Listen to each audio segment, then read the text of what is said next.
Oke, kali ini saya akan bahas tentang WSL 2 dan Docker. Saya akan jelasin secara singkat, terus masalah dan solusinya, dan yang terakhir tutorial setupnya.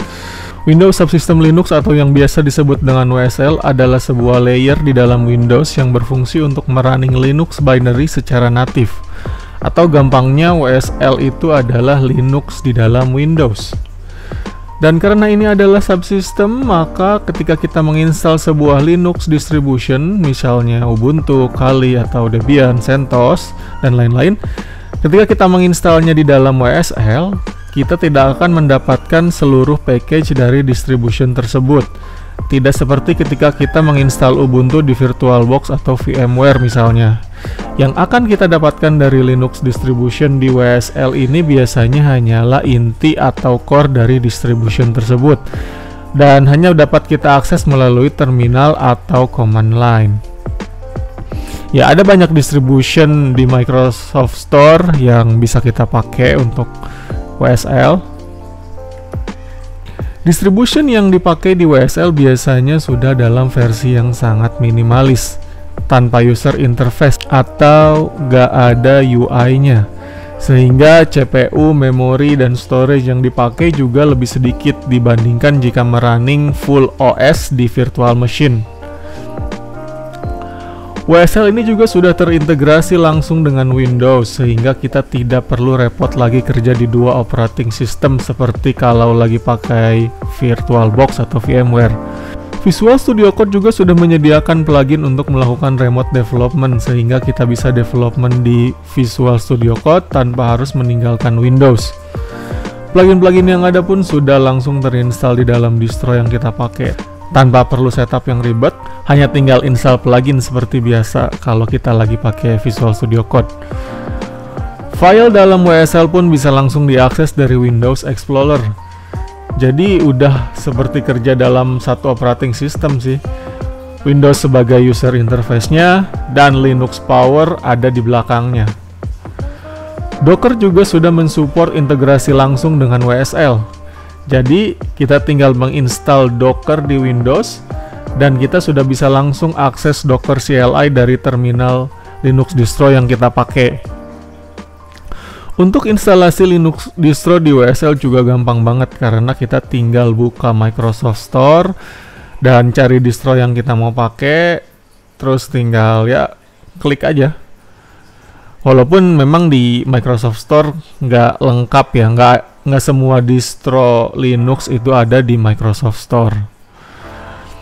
Tapi kita jadi nggak perlu download atau install OS dari ISO file lagi, terus nggak perlu setup virtual mesin lagi. Nah, sebelumnya saya pakai full Ubuntu tanpa virtual machine untuk development selama kurang lebih sekitar 3 tahunan. Lalu 7 bulan yang lalu saya coba pakai WSL dan migrasi semua development tool saya ke Windows, dan berhasil ya. Sampai sekarang saya masih pakai WSL dan gak pengen pindah ke Ubuntu lagi. Nah, selama 7 bulan itu ada beberapa masalah yang saya alami dan ada juga solusinya. Yang pertama, Docker issue. Ketika banyak kontainer yang pakai restart policy sama dengan true, maka Docker desktop kadang nggak bisa running pas awal Windows Start. Kalau udah gini sih solusinya yang saya tahu cuma reset to factory default. Jadi semua kontainer hilang gitu, di delete. Yang kedua adalah old image kayak CentOS 6 itu nggak bisa running. Ya, tapi ada solusinya. Solusinya juga cukup mudah. Kalian tinggal langsung buka GitHub-nya ini. Nah, yang ketiga itu localhost di WSL kadang nggak bisa diakses dari Windows. Untuk ini solusinya kalian tinggal langsung akses IP-nya directly atau restart WSL-nya aja. Udah, itu aja masalah dan solusi di WSL yang saya alami selama 7 bulan ke belakang. Selanjutnya kita akan lanjut ke tutorial setup WSL di Windows 10. Hal pertama yang harus dilakukan sebelum kalian menginstal WSL adalah mengecek version Windows terlebih dahulu. Version Windows yang terinstall haruslah versi di atas 1903 dengan build di atas 18362. Jika versi atau build kalian lebih rendah, maka lakukan Windows Update terlebih dahulu sebelum melanjutkan. Pertama, enable WSL di Windows dengan cara buka PowerShell dan run as administrator. Setelah itu, run command ini di terminal PowerShell-nya.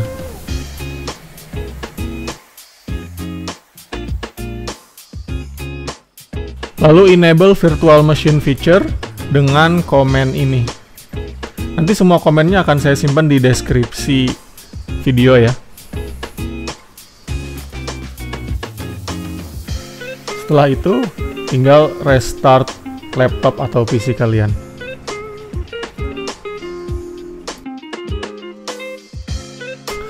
Selanjutnya kita perlu mendownload Linux kernel update package dan juga menginstallnya. URL-nya ada di deskripsi di bawah.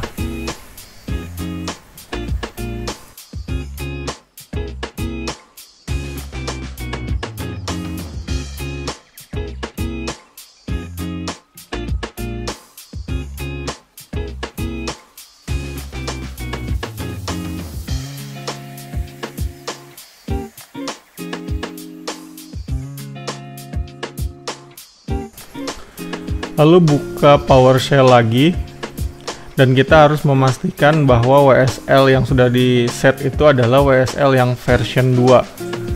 Kita bisa pakai command WSL -set -default -version 2.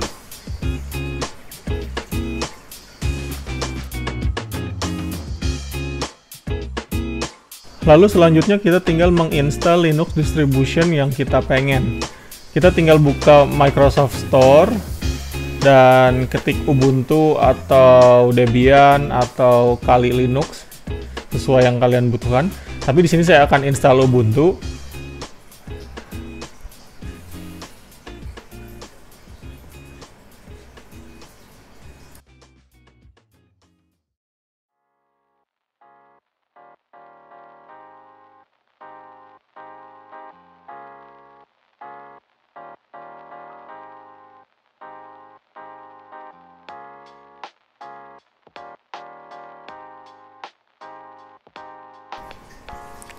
Setelah Ubuntu-nya terinstall dan selesai di-download, kita tinggal klik launch aja. Setelah itu kita tinggal setup username dan password untuk Ubuntu ini. Di sini saya akan pakai username Ubuntu dan password Ubuntu.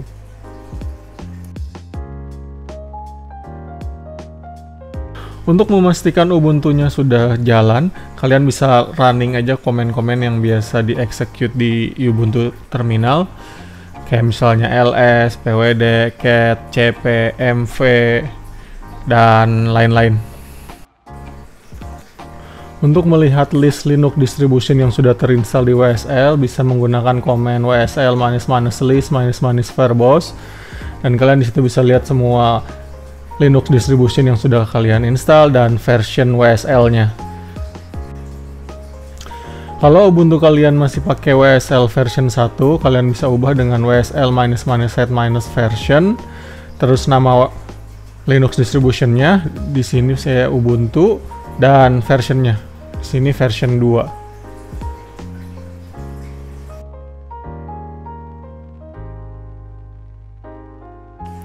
Selanjutnya kita akan setup Visual Studio Code. Pertama download dulu Visual Studio Code-nya, setelah itu install, dan setelah terinstall masuk ke extension dan cari remote. Nah, di situ kalian akan nemu remote WSL dan kita tinggal install aja. Setelah itu kalian bisa membuka Visual Studio Code baru untuk development di dalam Ubuntu.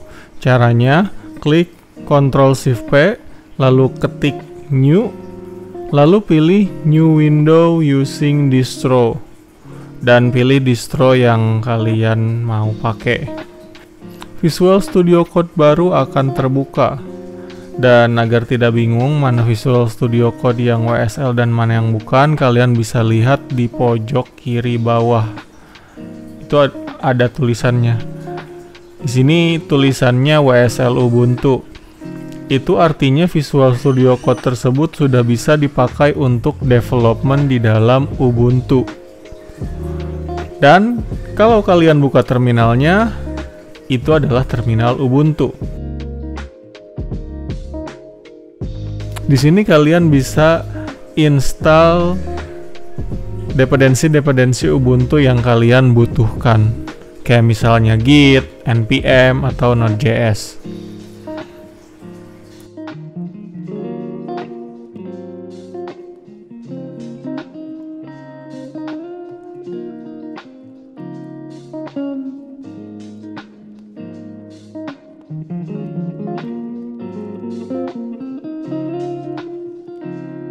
Di sini saya akan coba bikin React project di dalam Ubuntu, dan kita bakal running di dalam Ubuntu, dan kita bakal akses si React-nya dari Windows browser.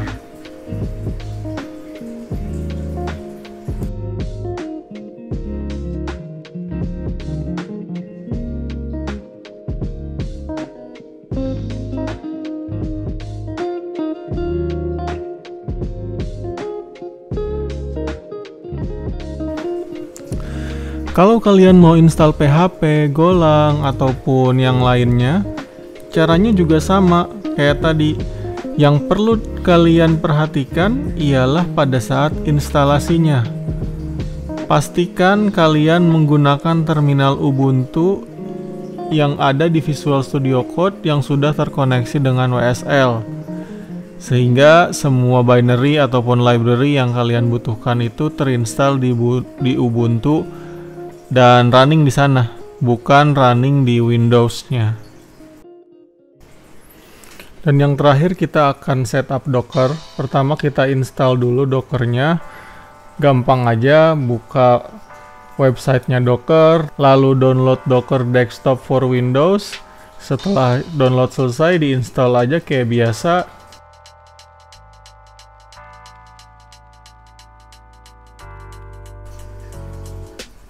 Setelah instalasi selesai, lebih baik Windows-nya kita restart aja biar Docker-nya ke load properly. Setelah restart, kita buka Docker Desktop-nya dengan cara double klik icon Docker yang ada di pojok kanan bawah. Setelah itu klik icon setting di atas, lalu masuk ke resource, lalu WSL integration, dan centang Ubuntu supaya kita bisa akses Docker dari Ubuntu terminal. Nah, selesai sudah semua proses setup WSL dan Docker. Sekarang kita bisa mulai development pakai Ubuntu dan Docker di Windows. Kita tinggal running aja Docker CLI di Ubuntu terminal, sama seperti halnya Docker CLI di native Ubuntu atau di Mac. Kita juga bisa pakai Docker Compose, karena ini sudah langsung terinstall bersamaan dengan Docker Desktop. Dan dengan cara seperti ini, kita nggak perlu lagi VirtualBox di dalam Windows. Kita udah bisa langsung development pakai Ubuntu dan Docker dalam Windows dengan cara yang lebih mudah dan praktis tanpa harus mengurangi performance.